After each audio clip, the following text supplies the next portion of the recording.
अस्सलामुअलैकुम। मैं हाँ मोइन असलम।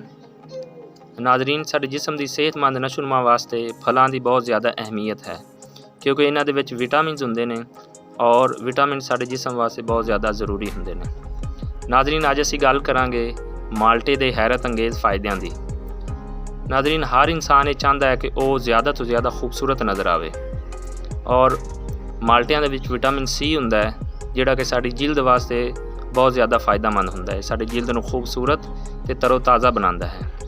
इसी तरह अगर साडी जिल्द दे विच या साडे जिस्म दे विच कोई ज़ख्म है तो असीं वो चाहते हैं कि जल्द अज जल्द ठीक हो जाए, सानूं फिर भी माल्टियां दा इस्तेमाल ज़्यादा करना चाहिए। इसी तरह वो लोग जिहड़े चाहते हैं कि साडे बुढ़ापे के असरात कम नज़र आवन और असीं नौजवान नज़र आइए, उन्हां नूं माल्टियां दा इस्तेमाल ज़्यादा तो ज़्यादा करना चाहिए।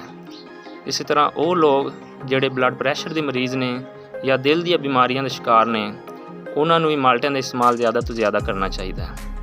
इसी तरह माल्टा साडी अखां वास्ते बहुत ज़्यादा फ़ायदेमंद हुंदा है और साडी अखां दी बिनाई नूं कमज़ोर नहीं होण दिंदा, उन्हें ताकत बख्शदा है। इसी तरह वो लोग जिहड़े खुदा न खास्ता कैंसर की मर्ज़ का शिकार ने या वो ये चाहते हैं कि वो इस मौजी मर्ज़ तो महफूज रह सकन, उन्होंने भी माल्टियां का इस्तेमाल ज़्यादा तो ज़्यादा करना चाहिए। इसी तरह वो लोग जिहड़े खून की कमी का शिकार ने, उन्होंने भी माल्टियां का इस्तेमाल ज़्यादा करना चाहिए, क्योंकि ये खून पैदा करता है। इसी तरह माल्टा जिहड़ा है साडे जिस्म के मुदाफ़ती निज़ाम नूं मजबूत करता है और साडे जिस्म दे विच बीमारियां के खिलाफ कुव्वत मुदाफ़त ज़्यादा कर दिंदा है और बीमारियां का शिकार कम होने हैं। इसी तरह वो लोग जिहड़े मैदे की बीमारियां के शिकार ने या वो लोग जिहड़े अक्सर कब्ज़ का शिकार रहिंदे ने, उन्होंने भी माल्टियां का इस्तेमाल ज़्यादा करना चाहिए, क्योंकि इहदे विच फाइबर्स की मिकदार बहुत ज़्यादा होंदी है और ये मैदे नूं सही तरह नाल काम करन दे विच मदद देंदे ने।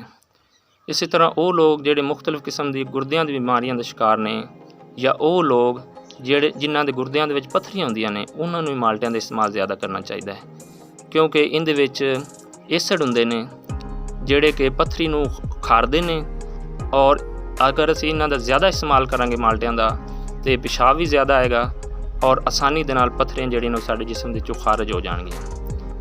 इस तो इलावा भी माल्टियां दे बहुत ज़्यादा हैरत अंगेज़ फ़ायदे ने जिन्हां दा अहाता करना मुश्किल है। दोस्तों, अगर साडी ये वीडियो अच्छी लगे तो इनू लाइक तो शेयर ज़रूर करिया जे, साडे इस चैनल नू फॉलो तो सबसक्राइब ज़रूर करिया जे। शुक्रिया।